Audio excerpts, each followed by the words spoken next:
Assalamualaikum warahmatullahi wabarakatuh. Perkenalkan, nama saya Farah Mutia Zahra sebagai moderator dari kelompok 1. Pertama-tama, saya akan memperkenalkan anggota dari kelompok 1. Yang pertama ada Cika Nadarisa, kedua ada Helena Vidya, ketiga saya sendiri Farah Mutia Zahra, keempat Raisa Alfansa, kelima Sabina Maharani Putri, keenam Muhammad Farel Hamdi, dan yang terakhir ada Rehan Maulana Azad. Subtopik yang akan dibawakan pada presentasi kali ini ada pengertian lingkungan bisnis, lingkungan eksternal, lingkungan internal, dan beberapa kasus.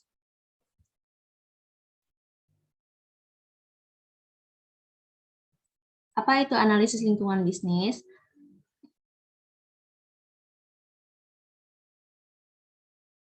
Analisis lingkungan adalah penelusuran kekuatan, kelemahan, peluang, dan ancaman perusahaan sampai pada pangkalnya. Mengapa lingkungan perusahaan perlu dianalisis? Untuk mengetahui kekuatan dan kelemahan perusahaan, serta peluang dan ancaman pada perusahaan. Sehingga, perencana strategi dapat menentukan strategi apa yang akan digunakan perusahaan.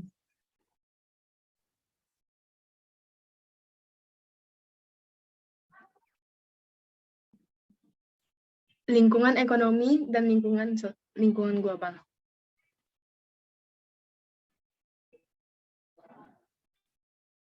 Lingkungan ekonomi memiliki dampak yang kuat pada kinerja masing-masing bisnis. Ketika ekonomi yang kuat, pekerjaan yang tinggi, dan kompensasi yang dibayar untuk karyawan juga tinggi.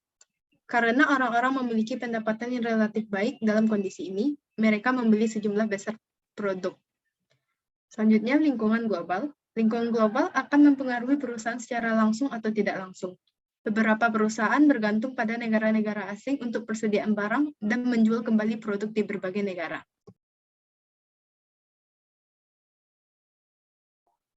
Lingkungan eksternal dan internal.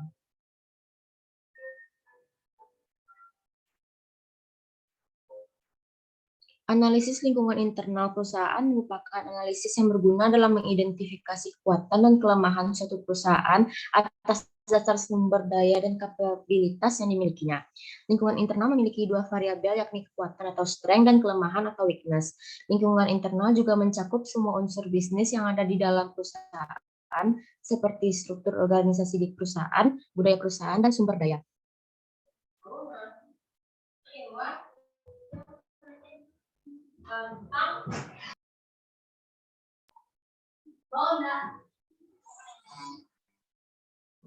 Slide sebelumnya, Farel.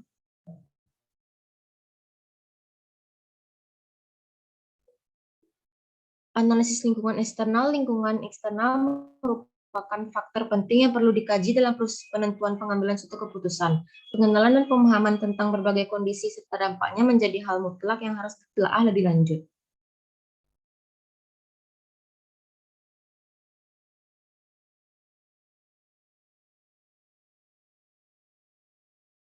Berikut ini beberapa analisis kasus. Yang pertama akan dibacakan oleh Cika.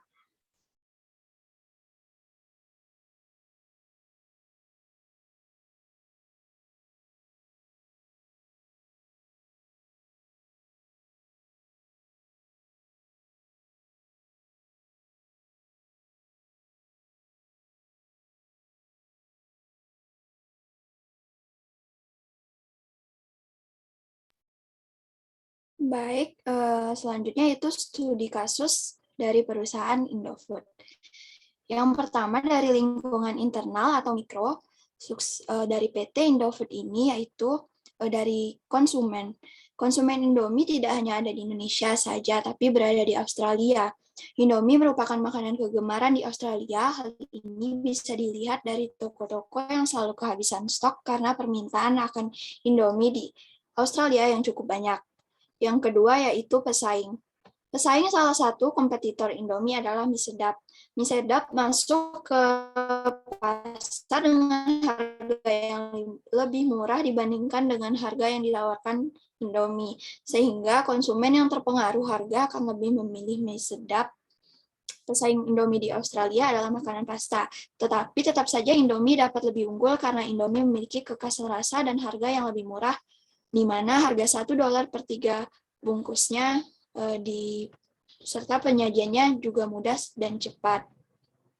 Yang poin ketiga yaitu pemasok. Pemasok dari grup Indofood merupakan perusahaan total food solution dengan kegiatan usaha yang mencakup seluruh tahapan proses produksi makanan, mulai dari produksi dan pengolahan bahan baku hingga menjadi produk akhir yang tersedia di pasar. Poin dari lingkungan internal yang keempat yaitu channel of distribution. Setiap perusahaan barang dan jasa tidak akan lepas dari masalah penyaluran barang yang dihasilkan atau barang yang akan dijual ke konsumen. Para produsen berhak menentukan kebijakan distribusi yang akan dipilih dan disesuaikan dengan jenis barang serta luasnya armada penjualan yang akan digunakan.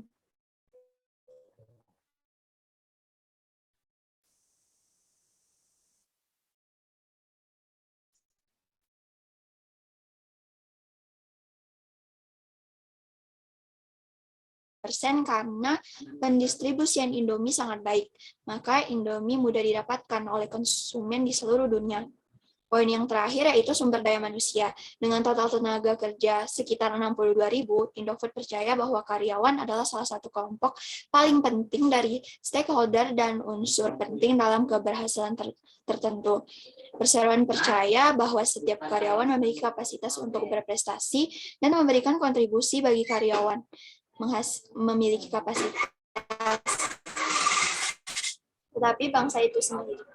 Indofood akan terus berjuang sepanjang tahun untuk lebih lanjut membina hubungan baik di semua tingkat. Selanjutnya yaitu lingkungan eksternal makro dari studi kasus perusahaan Indofood ini.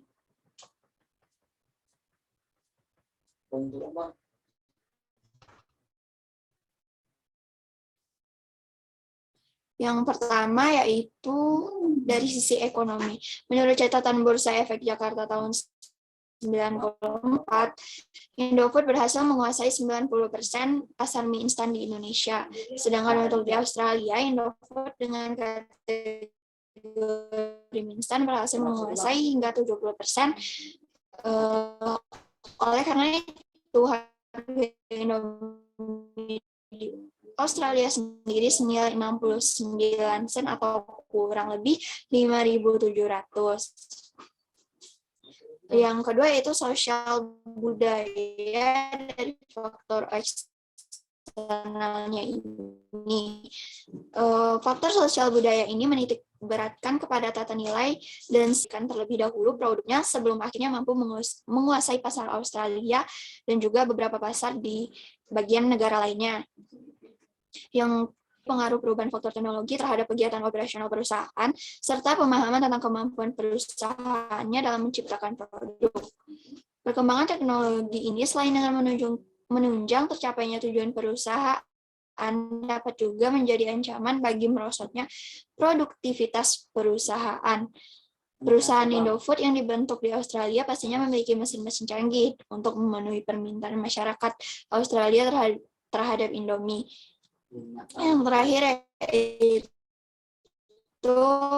ada demografi pemasaran Indomie dari perusahaan Indofood Sukses Makmur ini menargetkan kepada konsumen dengan rentang usia di atas 3 tahun karena akan kurang pantas jika dikonsumsi oleh bayi di bawah 3 tahun. Lalu selanjutnya geografi. Negara Australia saling berbagi lautan dengan tetangga-tetangganya yang terdekat, yaitu yang terakhir faktor eksternal dari kesuksesan Indofood, di mana di politik dan hukum ini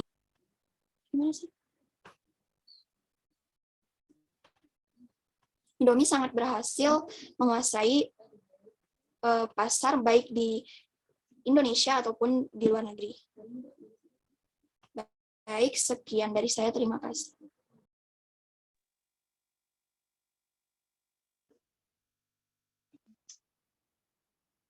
Jadi kasus selanjutnya yaitu kasus PT Gojek. Dari segi kondisi internal, yang pertama itu dari segi daya saing, Gojek menawarkan harga yang lebih terjangkau dan memudahkan pekerjaan sehari-hari konsumen. Dari segi perusahaan, Gojek memiliki brand manajemen yang baik, yang artinya Gojek dapat mengenalkan brand dengan baik dengan melakukan promosi-promosi. Unggul secara superior jasa seperti kurir dan shopping, Gojek juga selalu berinovasi dalam layanannya seperti Goto, memiliki manajemen yang kredibel. Gojek juga sangat profesional dalam melakukan aktivitasnya. Dari segi kondisi internal, perusahaan environmental itu dari sisi pesaing. Walaupun Gojek pionir jasa online pertama kali, Gojek wajib untuk selalu berinovasi agar tidak kalah saing. Semakin pesatnya perkembangan media elektronik diharapkan dapat memajukan Gojek dan memudahkan konsumen dengan menggunakan aplikasi tersebut. Namun perlu diwaspadai jika berbalik pada menghancurkan nama Gojek. Yang selanjutnya itu dari sisi politik. Jika di Indonesia terjadi polemik politik atau tidak stabilnya keadaan politik Indonesia, maka dapat menghambat bisnis Gojek. Dari sisi selanjutnya itu sisi konsumen. Perilaku konsumen yang berbeda-beda pada setiap dasarnya menimbulkan kesulitan tersendiri bagi setiap usaha bisnis, begitupun Gojek. Dan dari sisi pemerintah, juga harus menyediakan regulasi yang sesuai dengan kegiatan operasional Gojek.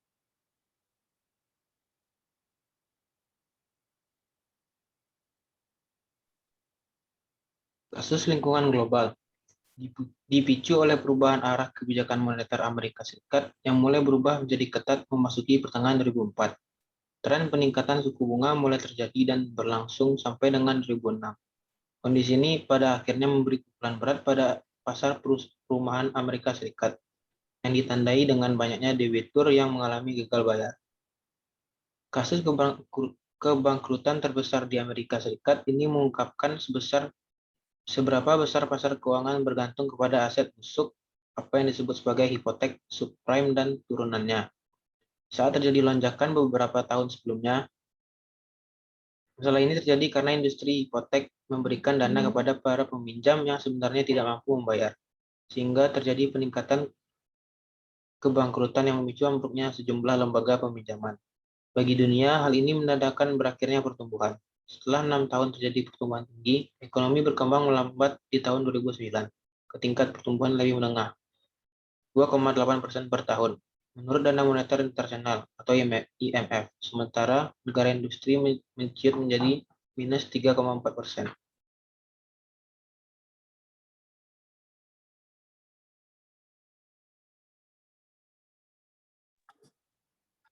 Selanjutnya, untuk lingkungan ekonomi Indonesia, krisis moneter atau krisis finansial di Indonesia terjadi karena krisis finansial Asia 1997 hingga 1998. Inflasi rupiah dan peningkatan besar harga bahan makanan menimbulkan kekacauan di Indonesia. Pada Februari 1998, Presiden Soeharto memecat Gubernur Bank Indonesia pada saat itu. Akhirnya Presiden Soeharto dipaksa mundur pada tanggal 21 Mei 1998. Mulai dari sini krisis moneter Indonesia memuncak. Krisis ini pertama kali dimulai pada 2 Juli 1997 ketika Thailand mendeklarasikan ketidakmampuan untuk membayar utang luar negerinya. Tindakan berkelompok dari karakteristik macan Asia Timur, Thailand, Indonesia, Malaysia, dan Korea Selatan, kemudian membentuk besarnya pinjaman atas mata uang asing, investasi spekulatif pada real estate, dan koreksi mata uang terhadap dolar Amerika Serikat. Sebelumnya, keadaan ekonomi Indonesia diprediksi tidak akan terdampak krisis global ini. Aksi dalam membeli dolar bagi para debitur semakin memperburuk nilai tukar. Pembayaran utang menjadi lebih sulit dan meningkatkan ancaman tidak dapat membayar, sehingga menyebabkan modal semakin deras keluar serta nilai tukar semakin jatuh. Kelalaian dalam membayar hutang luar negeri akhirnya terjadi. Sektor keuangan Indonesia menjadi lemah dan memperparah permasalahan ekonomi Indonesia, terutama ketika terjadinya krisis. Sekian presentasi dari kami. Maaf apabila ada salah kata. Terima kasih telah menyaksikan. Wassalamualaikum warahmatullahi wabarakatuh.